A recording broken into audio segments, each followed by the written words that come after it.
Hari Senin tanggal 29 September 2025 sosialisasi tentang pemberdayaan narapidana terorisme guna pengembangan bioteknologi dalam rangka mengatasi radikalisme dan ketahanan pangan. Dari bangkit menuju mandiri, pangan inklusif, Pancasila aktif, dihadiri oleh Bapak Kombes Pol Sasri Adijaya, SKM SHMC. NDH, 20 yang bertempat di PT Sang Hyang Sri.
Kegiatan ini penting dari berbagai aspek karena terkait dengan beberapa dalam hal ini ada Astacita misalnya. Jadi Astacita yang sudah dicanangkan oleh pemerintah, diantaranya Astacita 1, 2, dan 3. Yang pertama adalah memperkuat ideologi Pancasila, memantapkan sistem pertahanan negara, dan meningkatkan lapangan kerja. Jadi dan sudah terbukti bahwa ex-napiter ini, rekan-rekan yang sudah ada di sini berkontribusi terkait dengan ketahanan pangan. Kemudian saya juga sebagai peserta atau siswa sekolah itu diharapkan bisa memadukan terkait dengan tema-tema yang dalam sekolah kami ini, di mana temanya adalah atau subtemanya pengembangan bioteknologi. Jadi saya dapat tugas di kelompok saya terkait dengan bioteknologi. Tadi saya juga dikit-dikit mendiskusikan terkait dengan bioteknologi terkait dengan ketahanan pangan. Adapun manfaatnya ada beberapa dari kami sendiri, dari Densus, bahwa penting bagi kami untuk peningkatan kapasitas. Jadi bapak-bapak yang istilahnya core bisnis atau di kami itu penegakan hukum, namun ada juga sisi-sisi lain, juga deradikalisasi. Nah, makanya kami bermitra dengan yang disebut dengan pemangku kepentingan atau stakeholder. Di antaranya adalah PT Sang Hyang Sri misalnya, kemudian dari pemerintah di daerah setempat, kemudian tokoh agama, tokoh masyarakat. Ya, ini penting berkontribusi. Karena apa? Karena Polri maupun Densus juga punya keterbatasan pembiayaan dan anggaran untuk memfasilitasi saudara-saudara kita yang pernah bermasalah lah mungkin di mas-mas sebelumnya. Berikutnya adalah bagi pemerintah, harapannya bagi pemerintah yang akan menurunkan resiko residivisme. Jadi tidak hanya kejahatan-kejahatan konvensional, kejahatan-kejahatan tindak pidana terorisme pun ada yang residivis juga. Mungkin yang baru-baru, agak baru ya, itu seperti misalnya pemboman di Astana Anyar, kemudian ada bom Cicendo juga. Ya, itu tadi ada berbagai macam aspek, diantaranya memang aspek ekonomi, kesejahteraan, dan lain-lain. Jadi menjadi tugas kita bersama dalam mengelola hal ini. Kemudian ya harapannya juga bagi pemerintah agar ekonomi menguat. Jadi dengan adanya mitra atau kerjasama ini ya harapannya ekonomi makin menguat. Saya juga melihat sendiri ya, apalagi pas lagi panen seperti saat ini luar biasa, tentunya ekonomi akan lebih baik menguat. Kemudian bagi masyarakat manfaatnya adalah menjadi lapangan kerja yang inklusif tentunya untuk bagi masyarakat, di mana penyerapan lapangan kerja juga bagi saudara-saudara kita ex napiter atau mantan napiter. Kemudian ada aspek yang tentunya adalah yang ketahanan pangan. Ini juga menjadi poin penting. Kita sering mendiskusikan terkait dengan ketahanan pangan ini. Memang kalau tidak dikelola dengan baik, yang sebelumnya kita menjadi lumbung padi dan lain-lain, ini juga menjadi, kalau tidak dikelola dengan baik kita akan bermasalah di kemudian hari, harus import ya. Jadi ke depan nanti kita harus lebih mandiri ya terkait dengan ketahanan pangan. Mungkin itu saja mengantar dari saya. Ucapan terima kasih bantuan saudara-saudara saya semua. Saya nganggap udah jadi saudara saya semua ini, teman-teman di sini, Kang Dodi. Mudah-mudahan dengan program beliau dapat membantu saudara-saudara semua untuk jadi lebih baik lagi. Mungkin itu aja, nggak usah lama-lama. Barangkali ada yang mau ditanyakan monggo. Tadi dari pemaparan Bapak itu memang itu cukup bagus Pak ya. Artinya Polri juga membantu program pemerintah khususnya untuk ketahanan pangan dengan memberdayakan, artinya mengembalikan masyarakat yang bermasalah yang tadi Bapak ceritakan kepada lingkungan masyarakat dengan cara pemberdayaan baik di sektor pertanian ataupun di sektor kegiatan yang lain, sehingga bisa diberdayakan dalam rangka menunjang program pemerintah. Salah satunya adalah ketahanan pangan tersebut Pak, gitu ya. Nah kami pun juga dari Koperasi Merah Putih tadi berdiskusi juga dengan Bang Sam. Artinya ini kan satu program yang bagus lah ya Pak ya, untuk sinergitas antara institusi kepolisian dengan masyarakat, tokoh masyarakat, tokoh pemuda ataupun dari kelembagaan yang ada khususnya di lingkungan desa kami Pak. Ya kebetulan juga saya yang Sri itu kan banyak memberdayakan masyarakat kita juga Pak, gitu ya. Nah ya alhamdulillah Pak Bang Sam juga kita sering bertemu Pak. Ya Bang Sam itu bukan hanya cuman ngobrol-ngobrol, tapi beliau juga banyak memberikan kesempatan peluang-peluang lain Pak. Ya membantu juga kepada kami, dan mohon juga dukungan. Kebetulan Bapak kan mewakili dari Mabes Polri juga ya Pak ya. Mohon dukungan juga agar program unggulan Presiden Prabowo itu salah satunya Koperasi Merah Putih ini supaya bantu dikawal Pak, supaya sukses juga. Apalagi kan ini menjadikan satu program unggulan yang 2026 itu akan menjadi PSN Pak, gitu ya. Apalagi khususnya kita di sektor pangan Pak, gitu ya. Ini adalah kebutuhan dasar daripada masyarakat yang akan kami laksanakan, kami realisasikan, namun tidak menutup kemungkinan ya kendala-kendala di lapangan kita sering menemukan juga. Namun kita juga optimis bahwa pemerintah juga pasti akan melakukan satu evaluasi Pak, gitu ya. Yang terpenting kita saling mensupport, saling mendukung, saling sinergitas, sehingga setiap program apapun baik dari institusi ataupun dari program-program yang lain dibawa oleh pemerintah juga kita bisa sinergi Pak. Mungkin itu Pak sementara. Terima kasih. Assalamualaikum warahmatullahi wabarakatuh. Terkait program yang mungkin tadi Bapak sampaikan, khususnya mungkin bisa efektif di desa kami ini Pak, paling saya hanya sedikit menanyakan ataupun permintaan kepada Bapak, apakah dari program ini Pak bisa menjadi salah satu contoh ataupun pelatihan lah Pak, atau misalkan memberikan edukasi dari rekan-rekan saudara-saudara saya ex napiter untuk memberikan wawasan ke pemuda-pemuda yang ada di desa kita. Jangan sampai ada lagi gitu kan regenerasi dari seperti abang-abang gitu kan, seperti itu Pak. Nah, apakah bisa diberikan sebuah apa sih Pak namanya tuh pelatihan kayak gitulah? Itu bukan pelatihan ya, maksudnya tuh sosialisasi usia atau apa gitu ya gitu kan, terkait faktor apa nih yang menjadi krusial sampai abang-abang saya yang di depan ini sempat pernah tertarik gitu kan, terjebak gitu kan, biar jadi jadi ininya anak-anak muda di sini Pak. Jangan sampai, karena kebetulan kemarin juga saya sempat menangani perkara yang berurusan dengan ex napiter Bang ya, dengan yang namanya Wawan gitu Pak. Ternyata kan berarti kan bibit-bibit dari perkumpulan terorisme ini tuh sudah masuk ke lingkungan kita Pak.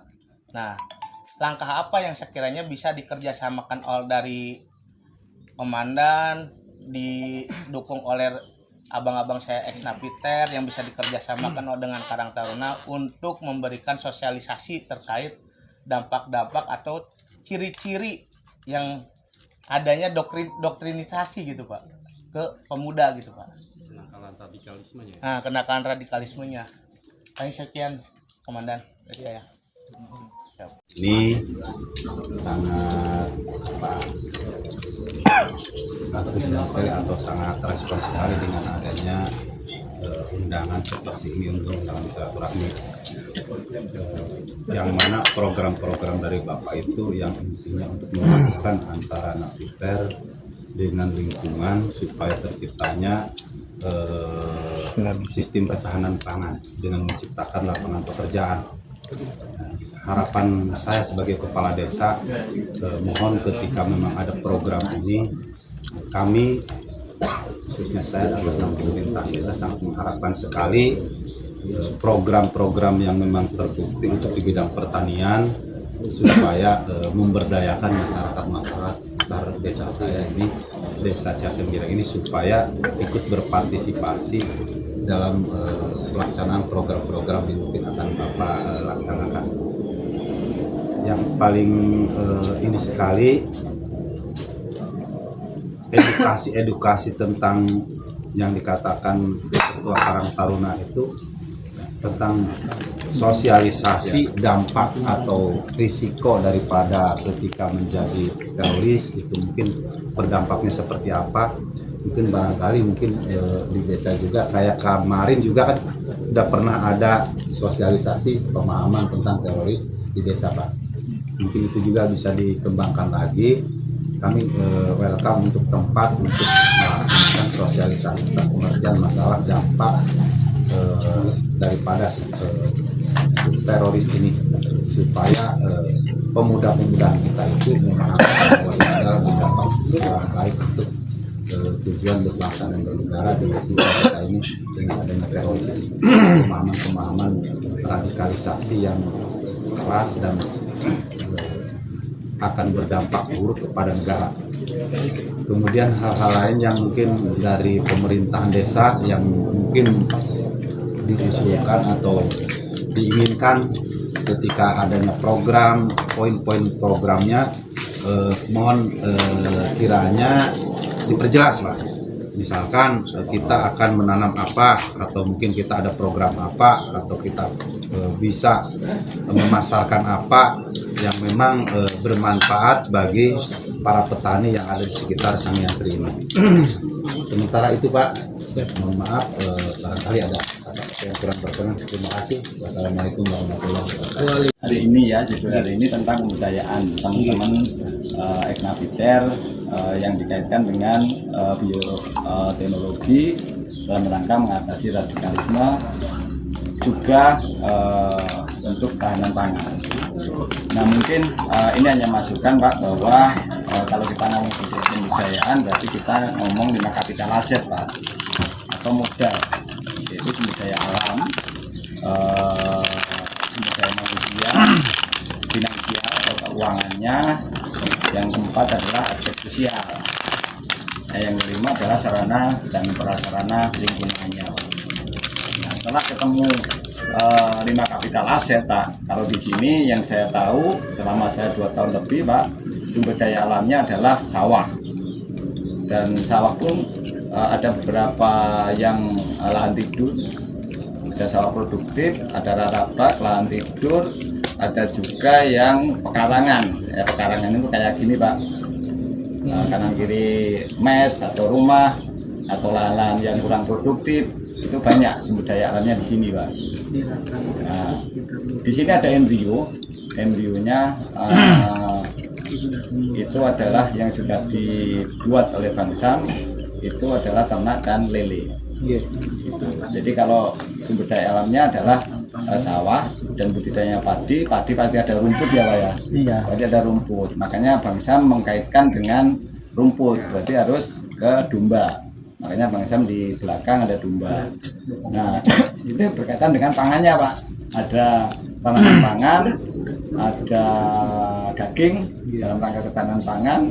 Dagingnya itu ternak domba dan lele. Jadi sumber daya alamnya mendukung, Pak, untuk beberapa aspek, Pak.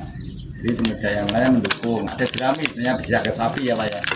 Nah, bekatornya kemana atau jeraminya kemana, rumputnya kemana itu akan ada di sini, tersedia di Sukamandi ini, Pak. Jadi banyak sumber daya alamnya yang bisa diolah, Pak. Lahan tidur, lahan yang hanya ditanami tapi tidak produktif, misalnya kayu yang tidak jati, misalnya kayu-kayu hanya kayak alang-alang, ini masih banyak, Pak, di sini. Nah, ini sebenarnya ada potensi untuk diolah untuk sumber daya alamnya. Nah, aspek yang kedua adalah sumber daya manusia, Pak. Jadi untuk peningkatan kapasitas itu sangat dibutuhkan, Pak, di sumber daya manusia. Mungkin teman-teman ex-napiter sedikit banyak sudah banyak belajar dari teman-teman swaklola, teman-teman mitra korporasi, petani itu sendiri, individu maupun lembaga ya, Pak, termasuk ICS lembaganya, di dalamnya ada Pak Aji, teman-teman PW, teman-teman Asmen maupun korporasi, mitra korporasi. Mitra korporasi itu swasta yang di kerjasama dengan SAS, CV atau PT atau yayasan gitu, Pak. Jadi banyak, Pak, untuk meningkatkan sumber daya manusia teman-teman ex-napiter dan lingkungannya, Pak. Dan lingkungannya ya, mungkin pemuda yang Karangtaruna mungkin juga sudah merapat ya, Pak, di peternakan, itu juga untuk meningkatkan kapasitas di personilnya, Pak, petaninya.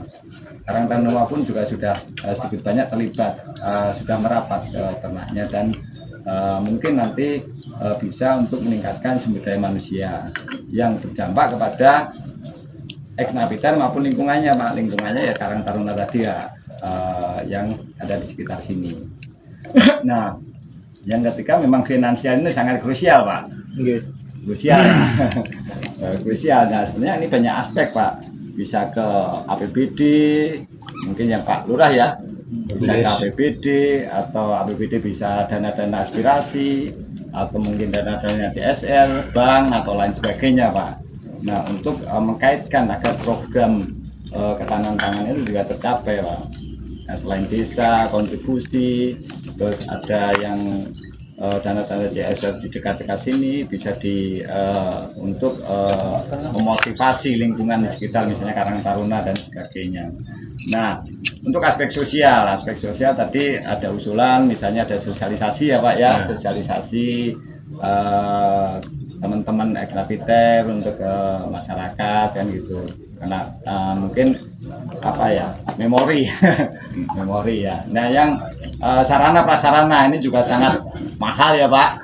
Sarana prasarana ini mahal ya, kalau Pak mau misalnya kayak bikin pakan ternak domba, butuh chopper, butuh tong, butuh mol, Pak, atau M4 ya, Pak, mikroorganisme lokalnya untuk membuat pakan alternatif. Jadi selain serat kasar juga ada pakan tambahan atau konsentrat, Pak, atau complete feed misalnya, bikin kayak begitu. Itu ada bahasanya ya obatnya atau Kalau di toko itu E4 ya Pak. E4 itu ada E4 ternak, ada E4 untuk pertanian. Jadi ada E4 itu ada 2, dan itu sebenarnya bisa dibikin sendiri Pak dari lingkungan sekitar sebenarnya. Nah, itu sarana prasarana ini juga paling ya dana aspirasi Pak yang terdekat ya Pak ya. Nah, dari Dewan maupun APBD, APBN, kalau punya jaringan provinsi ya ditembus saja Pak, jaringan provinsi misalnya Dewan dari manapun ya tetap diakses Pak, mau dari partai apapun, karena kepentingan adalah kepentingan ketahanan pangan atau pemberdayaan ya Pak, kaitannya dengan pemberdayaan yang di Eknapiter maupun di lingkungan Pak, agar sinergi antara yang ada di dalam SAS dengan lingkungannya, termasuk yang Karang Taruna sudah merapat. Nah, memang program-program dari 5 kapital aset tadi Pak, memang harus dibikin program Pak. Sumber daya seperti ini, finansialnya dari mana, aspek sosialnya bagaimana, sarana prasarana itu harus bagaimana, itu harus dibikin program Pak. Memang sudah ada embrio ya, sawah sudah jelas sudah ada, ternak sudah ada, perikanan juga sudah ada, tinggal food processing Pak.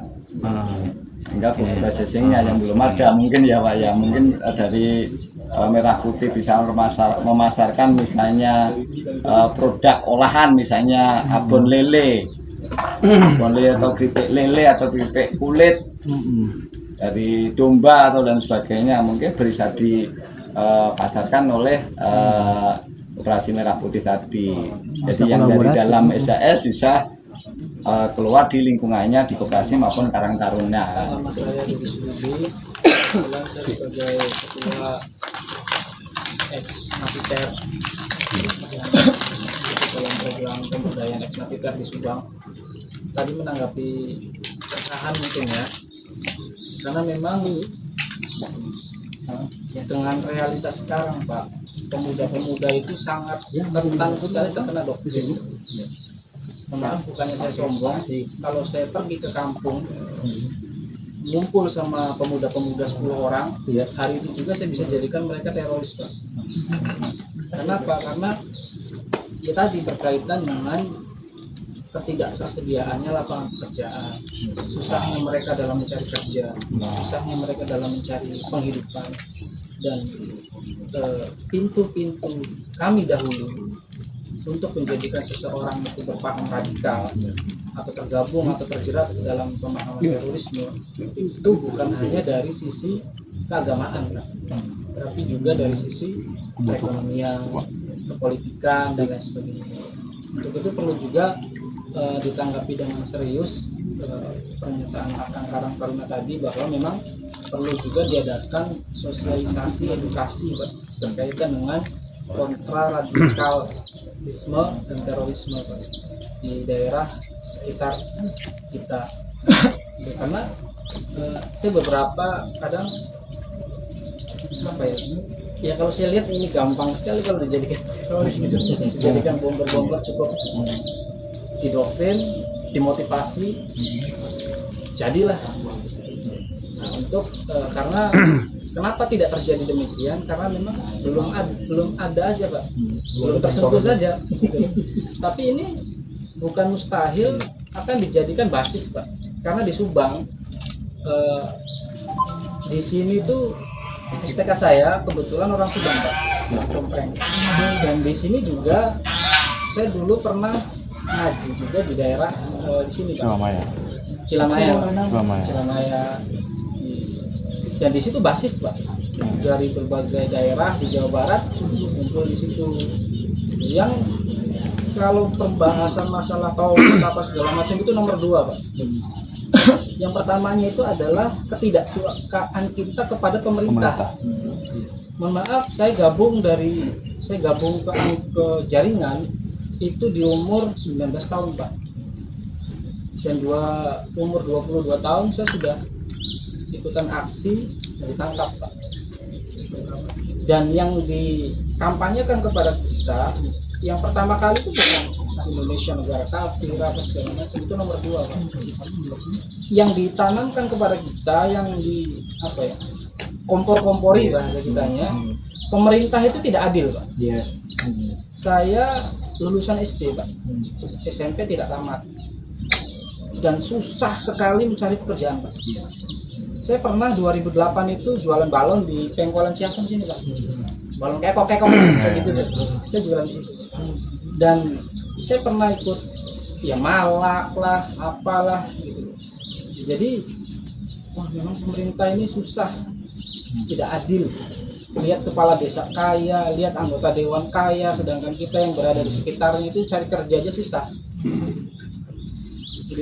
Ditambah kita juga dibukakan atau disadarkan dengan Indonesia tanah airku Pak. Indonesia tanah airku, tapi jual kerikil saja kita tidak bisa Pak. Indonesia tanah airku, tapi jual kerikil saja kita susah. Ditanamkanlah kebencian-kebencian seperti itu, dan kebencian itu tidak akan berkembang kalau masih menganggap aparat itu manusia Pak, atau sesama Islam. Makanya kita tambahkan doktrin bahwa mereka itu jangan kita anggap sebagai manusia, apalagi sesama Islam. Makanya ketika kami lah dahulu melihat seperti bangsa atau itu bukan melihat seperti manusia atau sesama kaum muslimin, tapi seperti cicak yang kalau kita bunuh dapat pahala Pak. Seperti itu.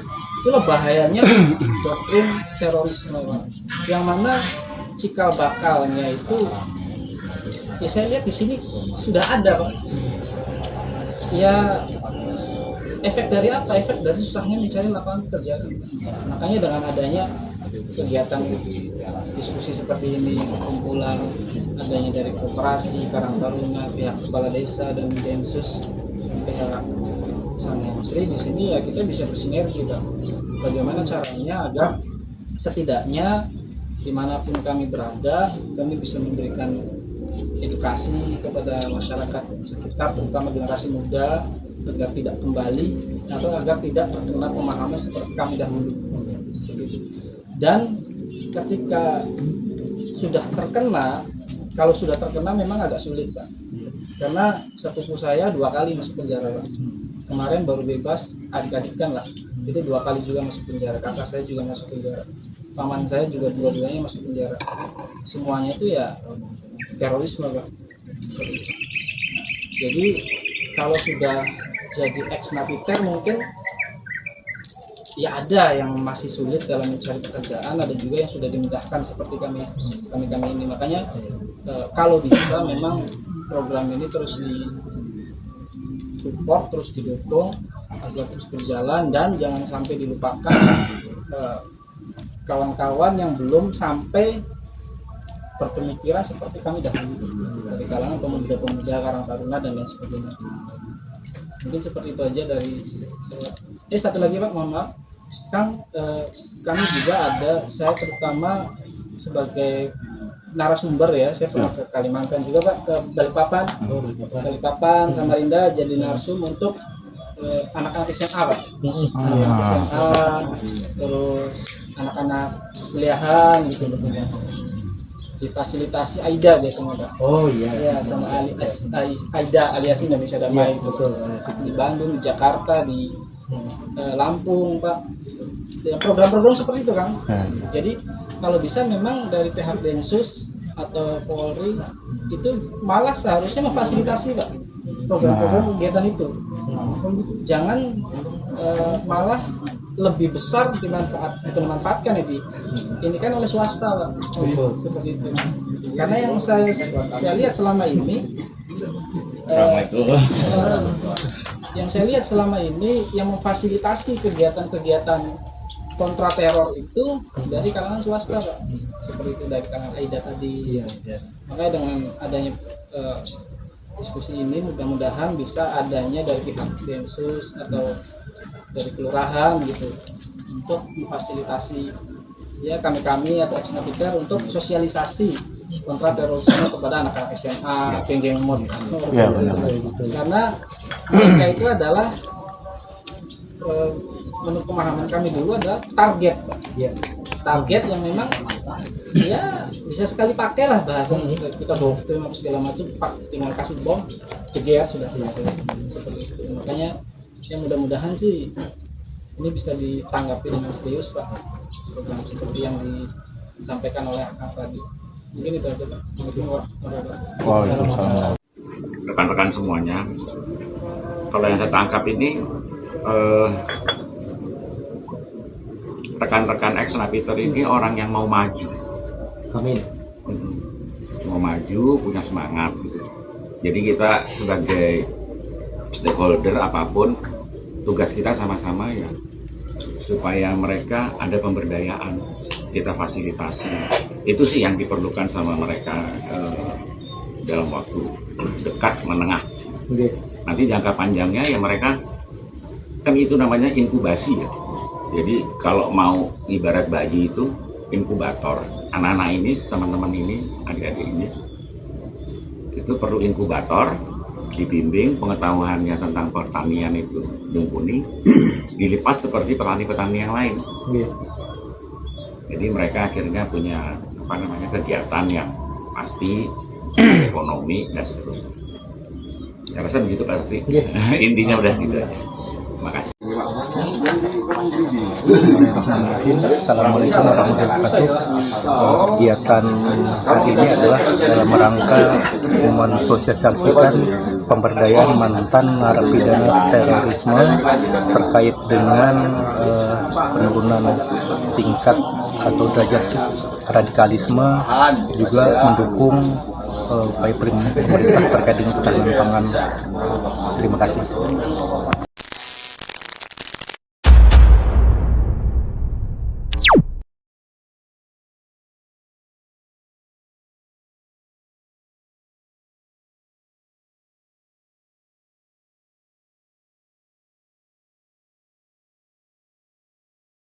NKN Partners News melaporkan.